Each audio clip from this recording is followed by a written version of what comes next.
obvio hay a favor, comentarios a favor, en contra, como todo. Y está aquí Edgardo Carrillo, cargado del área de comunicación del ITIES. ¿Cuáles son los límites que pueden manejar los candidatos? Y cayó como al niño al dedo el tema, en el manejo de información precisamente. Que se pueden reservar. Exacto, que se puede reservar y que pueden poner a disposición de los ciudadanos. Bueno. Buenos días, gracias por invitarnos. Aquí la información, a lo mejor planteamos primero, la información es restringida y esta se divide en dos, la que reservas y la que es confidencial. Dentro de la confidencial está lo de los datos personales, y eso porque ayer lo comentábamos también, que nos interesaba comentar esto de los datos. Bueno, ¿cuál pueden guardar? Te planteo, dejamos ahorita de lado cuáles están obligados a dar. Vamos empezando por lo que me preguntas. El artículo 20 bis en la ley de acceso local divide, voy a dividir de esta manera, restringida, dice todos los procesos deliberativos de los órganos internos de los partidos, todas las estrategias políticas y de campañas electorales, todas las encuestas ordenadas por ellos, o sea, por los partidos o por los candidatos. Esa no es información pública, es información reservada que ellos se pueden guardar. Por supuesto, si ellos la quieren dar, los resultados o detalles de las encuestas, pues son muy libres de hacerlo, pero por lo pronto la ley dice, esa no es pública.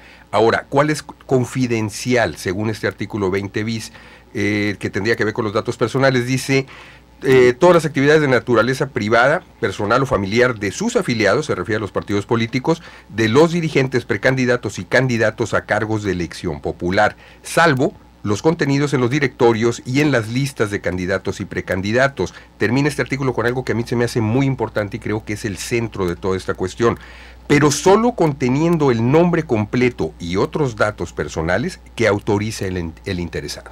Entonces, el autorice el interesado, yo creo que es el punto interesante de este asunto, porque un candidato en campaña sabemos que lo que tiene que ganar es la confianza de la gente. Entonces, si ellos basan parte de su campaña en ser abiertos, transparentes y todas estas cuestiones, pues algo les va a redituar, ¿no? De alguna manera les va a resultar redituable. Entonces, a nadie, por supuesto, se le puede obligar a que rechace su privacidad, y este artículo está diciendo, todos los candidatos, partidos y la gente que está dentro de los partidos tiene derecho a su privacidad, por supuesto. No podría ser de otra forma, ¿no? Pues, estarías yendo contra un derecho fundamental. ¿Y qué es la privacidad? Es decir, la privacidad, yo lo defino, y esa es una definición personal. Todo lo que nadie tiene que saber más que yo. O sea, mi privacidad está muy ligada a la intimidad, ¿no? Porque también hay que definir lo que es privado y lo que es íntimo. Sin embargo, en materia de gastos, ahora te tengo en materia de gastos.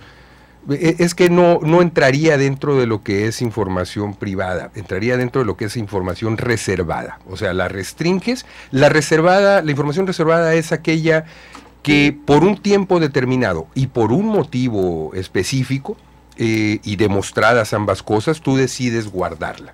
O sea, puedes decir, esta información la voy a guardar porque afecta a la seguridad pública, afecta a las negociaciones nacionales, lo que tú quieras, ¿sí? Bueno, no lo que quieras, lo que dice la ley sobre esto. Entonces, eso es reservado. Tú me preguntas en cuestión de privacidad, cuestiones financieras, pues no. Vamos viendo, hay dos artículos que no tiene caso comentarlos completos extensamente, pero sí para que ustedes lo sepan y los vean, es la ley de acceso estatal. El 17 bis H se refiere específicamente a las obligaciones de los partidos políticos, lo que tienen que informar. Acuérdate que los partidos políticos en Sonora son sujetos obligados de rendir cuentas abiertamente, o sea, socialmente, a lo que tú preguntes a la ciudadanía. Todos deben rendir cuentas, pero ante las autoridades electorales, por supuesto. Entonces, pero en Sonora, si yo le pregunto a un partido político, está obligado a contestarme. Entonces, ese artículo que te digo, 17 bis H, es una información, ¿cómo se llama? Diferenciada, que los partidos tienen que dar. O sea, aparte de lo que están obligados en un determinado artículo que dice, tu partido tienes que informar sobre esto, ese artículo dice, y aparte, infórmame también sobre esto, de manera oficiosa, pues, de oficio lo tienes que tener publicado. ¿Qué viene? Ahí vienen precisamente sus cuestiones financieras, sus cuestiones de manejo organizativo, todo este tipo de cosas. Esto lo tienes que juntar, concatenar, decía alguien, con otro artículo de estos bis también, el 17 bis C, que se refiere a la información diferenciada que tienen que dar las autoridades electorales, o sea, el Instituto Estatal Electoral. Te digo una así rápida, los informes que le presenten los partidos políticos a la autoridad electoral. La autoridad electoral tiene que estar informando de oficio en su página. No dice la ley, o al menos yo no lo he encontrado, alguien si sabe, esta información, estos informes que refiere, no dice tienen que ser los informes estos u otros. Yo entonces entiendo que esos informes son en general. Todos los informes que los partidos le den a la autoridad electoral deben estar abiertos, públicos, ¿no? Y hay otro aspecto interesante en esto. Sí, ¿qué nomás para concluir? ¿Qué pueden entonces reservarse en los candidatos y qué deben hacer públicos? Que claro, que si esa a voluntad, como dices, el candidato claro, puede decir hasta la carta de Santa Claus que hizo en 1985, sí. Es decir, pero que si están, todo lo privado no pueden ellos decirlo, o todo lo que sea de carácter privado a la persona, son datos personales, están protegidos. Y lo que dice Claudia Pavlovich, ¿cómo de que va a dar su declaración patrimonial? Pues está bien, es una decisión personal y lo está manejando, no lo obliga la ley. No lo obliga la ley. Y no. En este caso sería, ¿qué es una declaración patrimonial para que el público que nos escuche? Volveríamos a cuando señalaron que el presidente hizo las declaraciones patrimoniales y dijeron ni siquiera venían completas. Exacto. ¿Sí? Entonces ahí volvemos a lo mismo, casas, dijo, a voluntad. Tengo 3 casas donadas, dijo, ¿no? Por ejemplo, el presidente sí, pero no sabemos quién, pero no dónde, te decía dónde, cuánto costaban y todas estas cuestiones, ni cuándo le fueron donadas, por ejemplo. Pero eso lo va a determinar quién lo está haciendo. Estamos ante un hecho. Es a voluntad de la persona lo que va a informar en estas cuestiones. No están obligados legalmente, sin embargo, sí hay muchas cosas que... Aquí yo creo que se hace un juego de... busca de un lado, busca de otro y ve juntando los cabos pues sueltos. Por eso yo te mencionaba, si te vas a un artículo que dice las obligaciones de los partidos, júntalo con las obligaciones de las autoridades electorales, ¿sí? Entre los dos te van a dar mucha más información. De ahí en fuera lo que me dices como una cuestión personal, privada y todo esto, es a voluntad de los partidos y de los candidatos, y ya cada uno, pues yo creo va a saber qué le es redituable y qué no. Es todo voluntad entonces, si lo privado sí. Yo creo que las campañas políticas son, la base es la confianza ciudadana. Alguien decía ayer, el voto duro es importante, es importantísimo, es lo que te da no sé qué tanto porcentaje enorme, pero la diferencia la hace un pequeño grupo que tienes que convencer y que tienes que ganarte la confianza de ellos, ¿no? Va a haber un evento importante. Sí, precisamente de datos personales. Mañana empezamos a las 9 de la mañana el registro. Hay 3 conferencias. Una de ellas es de el maestro Óscar Guerra Ford, es comisionado del IFAI, que por cierto creo que si quieres invitarlo a una entrevista, está todo dar, hay temas muy interesantes.